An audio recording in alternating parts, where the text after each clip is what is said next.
Inside a room less than 10 square meters, it was packed with a platoon of Navy SEALs. These men stared intently at the TV screen filled with excitement. Before every mission, they relaxed their minds in an extremely special way. And the yoga moves on the TV also helped them adjust their physical condition well. Of course, this is a real phenomenon, because this movie is based on true events. And at this moment, the Navy SEAL team in Iraq was about to carry out a near-suicide mission. Now they could only use this method to suppress their inner anxiety and restlessness. 10 minutes later, under the cover of night, they appeared on a quiet street. Every step they took felt like standing on the edge of a cliff. They could only probe carefully because they had no idea what awaited them in the next second. But even in such a tense situation, someone still did silly nonsensical things. This is the confidence of being Navy SEAL members. After that, they split up with clear roles and quickly found an excellent observation point. It felt like being back at their own home. They climbed over the high wall without the homeowner's permission. They forcibly took over this civilian house. They planned to use the location here to gather intelligence for the upcoming operation. Even though more than 30 people broke into the house, it still didn't wake up the Iraqi civilian homeowner. This proves how professional the Navy SEALs are. It wasn't until someone woke the homeowner that he was terrified by what he saw. Right after that, the team members quickly conducted a fast search of the house. They had to ensure absolute safety for what came next. When they reached the second floor, they found it blocked by a wall. After asking the homeowner, they learned the two floors were two completely separate households. Plus, they had to use a hammer to break through the stone wall. The loud noise not only alerted the homeowner upstairs, but also in the silent night, drew the attention of more people. Yet this small action alone turned this secret operation into an almost open secret. Only the Navy SEALs on the mission were kept in the dark.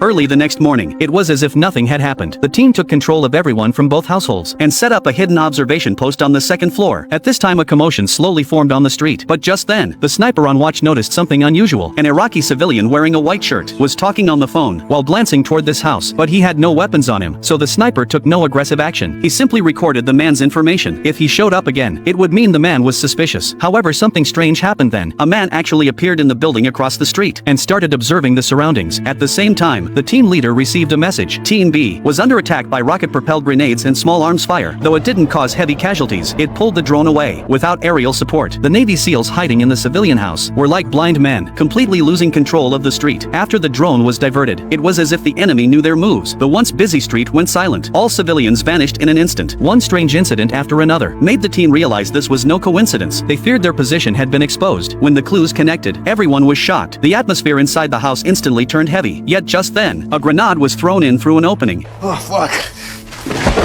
The moment the grenade was thrown in, their worst fears came true. Fortunately, they dodged in time, so no casualties occurred. But right out, bullets rained into the house. Everyone immediately took cover to avoid being hit by shrapnel. Even though enemies were moving outside, their line of sight was blocked. They couldn't confirm the enemy's position. Trapped and immobile inside the house, the SEAL team could only fire blindly at moving shadows. Panic spread throughout the room in an instant, but years of combat experience made them instinctively gather downstairs to defend the only exit of the house. As long as they held this position, it was impossible for the enemy to wipe them out. However, the sniper's situation was critical. Although he avoided the blast radius in time, the shockwave still injured his arm. The current situation met the criteria for casualty evacuation protocol, so the radio man immediately contacted air support. But as soon as the radio connected, he learned that at the same time, all observation posts were under attack by militants. The team leader immediately realized this was clearly a premeditated and organized attack. After multiple coordinations by the radio man, they finally contacted an M2 Bradley infantry fighting vehicle. After sending their location to base, they confirmed it would arrive in 10 minutes. The SEAL team then began to consolidate their lines and used a claymore mine to blow up the entire second floor, completely eliminating any chance of the enemy dropping in from above. After regrouping the team, 6 minutes remained until the armored vehicle arrived. The team leader then created an evacuation plan. When the armored vehicle reached the door, it would first deploy a smoke grenade, then they would split into two formations and evacuate through the iron gate in order. After finalizing the breakout plan, except for two Iraqi militiamen who were unhappy about being sent first, the rest of the team raised no objections. Right after that, the SEAL team returned to their assigned positions. 2 minutes remained until the armored vehicle arrived, but every second of waiting was silent torture. Everyone knew deep down the real danger came from the militants ambushed outside. They feared they would be attacked as soon as they stepped out, but even knowing it was a trap, they had no choice, because waiting to die was also suicide. They could only comfort each other to ease the sense of danger in their bodies. The room fell completely silent. They could even hear their teammates' heartbeats. It wasn't until the team leader heard the armored vehicle outside that the tense atmosphere inside was broken. Frank,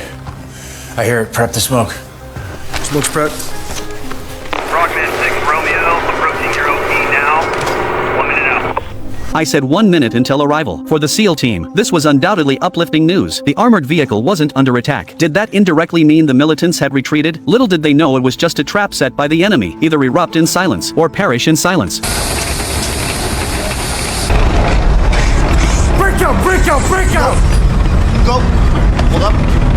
The two Iraqi militiamen who went out first, under the cover of smoke, successfully hid themselves. Right after that, a team member carefully opened the iron gate, letting his comrades behind go first. It was completely silent outside, except for the sound of retreating footsteps. Not a single other sound could be heard. Mistakenly thinking the enemy had retreated, the SEAL team members inside quickly followed, leaving only a few to cover the rear, shielded by the smoke grenade. The remaining men advanced boldly, but as they reached the iron gate, an anti-tank high-explosive mine instantly blew the armored vehicle to pieces. The two leading Iraqi militiamen were killed. Even the closest SEAL team member was seriously injured. Staring at his burning legs, panic swept over him instantly. Then he let out a disbelieving scream. He could no longer feel pain at that moment. He just couldn't accept the bloody scene in front of him. Amid the thick smoke, the sound of bullets whizzing by came from afar, gradually changing from scattered to dense. Realizing the enemy was closing in, his quick-thinking comrades hurriedly dragged the injured man back into the room. As time passed, the team member who lost both legs began to feel intense pain. Screams and wails filled the air non-stop. Everyone saw their comrade's miserable state. For a moment, panic and helplessness flooded their minds all at once. Cold sweat soaked their backs. Even the battle-hardened team leader was stunned by the scene, completely forgetting his duty. Knowing that if panic spread further, the team would lose all combat effectiveness, he forced himself to pull himself together and reported the situation to base. The enemy would not waste this perfect opportunity. They began organized assaults on the house. Several grenades were thrown at the doorway, knowing it was the enemy probing. But the SEAL team could do nothing. They had to drag their injured comrade and rebuild defenses in the back room. Their living space kept shrinking once the enemy launched a full-scale attack. Given their current condition, they wouldn't last a single round. Listening to the dense gunfire outside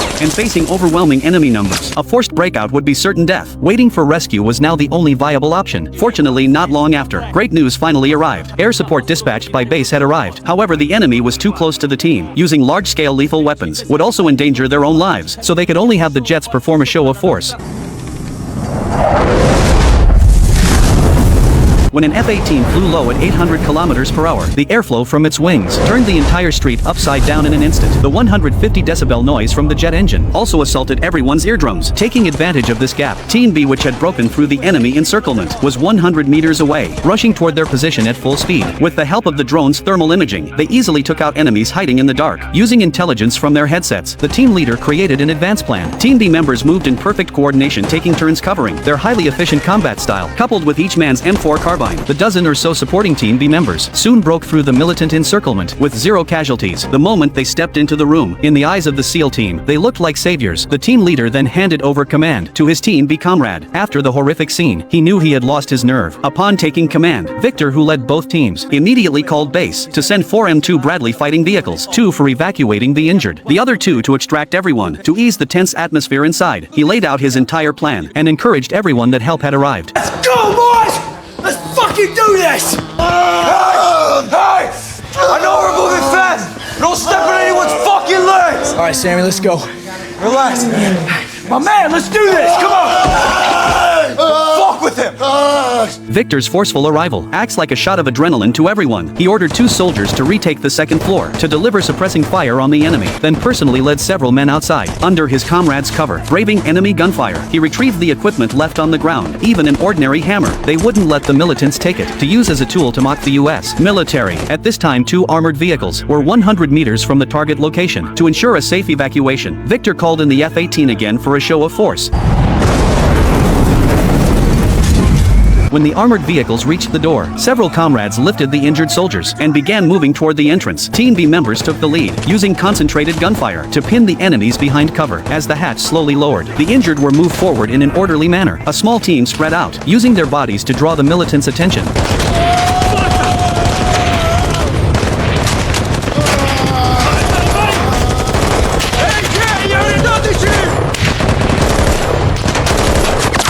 Once the injured rescue mission was complete, Team B members drawing fire immediately returned to the house, waiting for the next wave of vehicle support. The drone's thermal imaging at this moment detected the roof of a nearby building was filled with a large number of enemies. Victor, who received the message, after confirming his men on the roof had evacuated, quickly ordered the Bradleys to fire freely to clear the remaining militants. The top deck is fucking clear. Fire into it.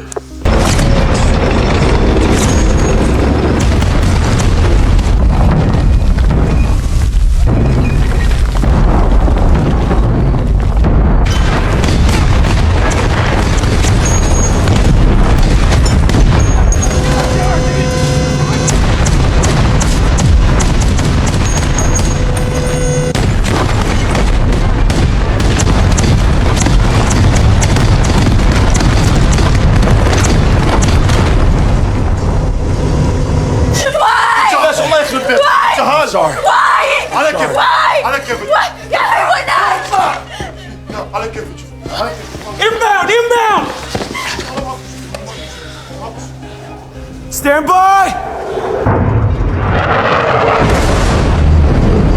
There were no tactics involved, just a simple show of force. That was enough to keep all militants pinned down. By this point, things had become straightforward. Now following the pre-arranged plan, they could evacuate safely. The SEAL team only needed to expend some insignificant bullets. They safely returned to base to regroup, leaving chaos in their wake. Even if traces at the scene were buried, history would never be forgotten.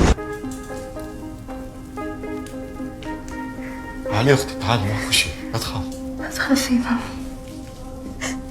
يا ربي راحوا كلهم راحوا والله هيك. There were no winners in this war, only harm and suffering inflicted on civilians. But what did these people do wrong? From start to finish they were forced to endure it all. تعالوا لا تخافوا تعالوا راحوا كلهم راحوا تعالوا